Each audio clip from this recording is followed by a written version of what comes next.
Morocco. Land of 1,000 souks, or so the postcards declared. Kingdom of hidden treasures, they also insisted. Right then. Time to see if the reality lived up to the brochure hyperbole. Here I was, perched on the decidedly unromantic ferry deck, the salty wind whipping at my face. Excited? One might use that word. Apprehensive curiosity mixed with a dash of what have I gotten myself into felt more accurate. This whole motorcycle pilgrimage to Morocco was, after all, a rather drastic departure from the usual routine of beige-walled existence back home. Still, one couldn't deny a certain thrill. Below deck, my trusty steed, the Royal Enfield Meter 350, was hopefully enjoying its sea voyage. One did worry about seasickness in motorcycles, though perhaps that was just projecting. This classic bike was probably eager to stretch its tires on some proper Moroccan tarmac. Myself? Well, I was mostly eager to see if this whole find myself under the desert stars thing was actually as appealing as it sounded in travel magazines. And perhaps meet a few of these legendary dreamers and adventurers along the way. Let's see what hidden treasures you've got, and try not to laugh too hard at the lone rider on the slightly over-enthusiastic motorcycle. Morocco, here we come.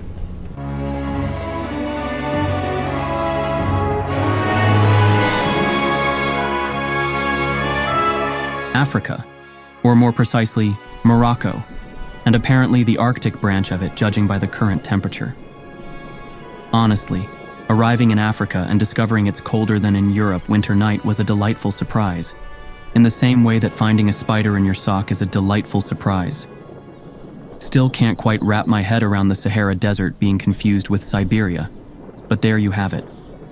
The weather, to put it mildly, was having a bit of a laugh at my expense. Last night in the tent was less sleeping under the stars and more wrestling a nylon kite that occasionally threatened to achieve actual flight, with me still inside. Today, more of the same, only with added gusto. The wind was behaving like a particularly enthusiastic opera singer, hitting all the high notes, and sand, well, sand was rapidly becoming my new favorite condiment. Spotted a lone donkey in the middle of this. Let's call it a scenic valley of invigorating breezes. Poor chap looked as thrilled about the weather as I felt. Solidarity in suffering, I suppose. Then naturally, just as things were feeling merely unpleasant, Mother Nature, clearly feeling a bit theatrical, decided to upgrade to Sandstorm Premium Edition. Turns out these sandstorms aren't just dramatic weather events for adventurous motorcyclists to endure. For the locals, this is just Tuesday, or maybe Wednesday. Point is, sandstorms are a real part of life out here. They can disrupt everything, closing roads, grounding flights, and generally turning the entire landscape into a swirling beige-toned impressionist painting. Imagine trying to run a market day in this, or get the laundry dry. Suddenly, my slightly gritty tent felt like a minor inconvenience in the grand scheme of things.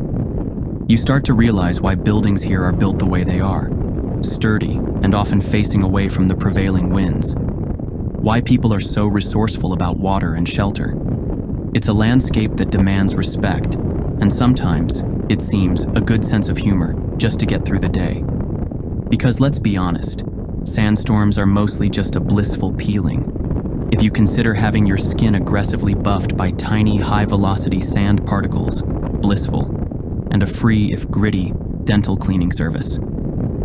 The sand in my mouth is still producing a rather amusing percussion section every time I attempt to speak.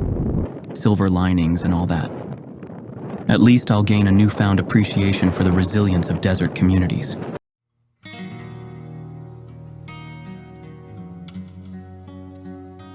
Africa, or still technically Morocco, though after the sandstorm incident, I was starting to think of it as Adventure Training Ground Level 1. And after the subarctic night in the tent, Level 2 might involve ice climbing in the Atlas Mountains, just for kicks. Honestly, the weather here has a flair for the dramatic that rivals any opera. But then, just as you're about to declare meteorological bankruptcy, you stumble upon a place like Taza. Ah, Taza. Suddenly, the wind-buffeted donkey and the gritty dental work are distant memories, replaced by, well, by actual civilization, and rather charming civilization at that. First glimpse of Taza, and it was the old city walls that grabbed you.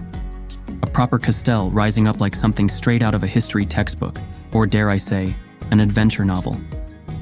These weren't just walls, they were ramparts of time, whispering tales of sieges and sultans. Taza, you see, has been playing strategic location bingo for centuries. Perched on a vital mountain pass, it's been fought over by pretty much everyone who was anyone in North Africa for, a good 1,000 years or so. Romans, Berbers, Arabs, you name it, they've probably laid siege to Taza at some point. Standing there looking at those ancient stones, you could almost hear the echoes of history bouncing off the hills. Stepping inside those walls was like stepping back a few centuries, then promptly tripping over a modern scooter. Taza is a delightful jumble of old and new, and the calm, remarkable. Even Nador, that coastal city with the sea breezes, felt positively frantic compared to the almost meditative stillness of Taza. It was like the city itself had taken a collective deep breath and decided to just be. My lodging turned out to be a miniature jewel, a tiny hostel tucked away on a quiet street. And gloriously, I seemed to be the sole representative of the European contingent. Excellent. Just as I was settling in, the skies decided to unleash their own form of drama. Rain. Proper, biblical rain. The kind that makes you want to build an ark, or at least find a very sturdy umbrella. The rivers were putting on quite a show, swelling and surging with the sudden downpour. Nature, still determined to keep things interesting, even in the midst of Taza's tranquil charm. Venturing out, I managed to find my way into the hills surrounding the city, and there, nestled amongst the rocks, a local well. The water. The water.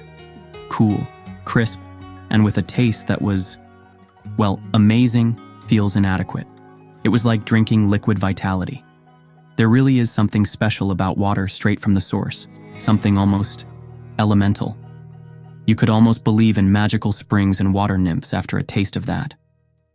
The next day, the road beckoned, Midelt bound. And here's where another surprise of Morocco revealed itself. The roads. Honestly, they're smoother than some of the runways I've encountered. You could practically roller skate to Midelt. Who'd have thought? Expectations thoroughly confounded. My meter 350, I must admit, looked utterly magnificent against this backdrop. A classic beauty in a timeless landscape. That night, camped out under a sky thankfully free of sandstorms, I had visitors. A group of local lads, all wide-eyed curiosity at the sight of a pasty European and his gleaming motorcycle. Language barriers, mere details. We connected through laughter and gestures. I even showed them the camera, and they were instantly captivated. Understanding flowed easily, even without words. And as I shared my meager food with these friendly faces, watching the sunset emerge in the clear Moroccan sky, I finally felt it. Yes, I had arrived in Morocco.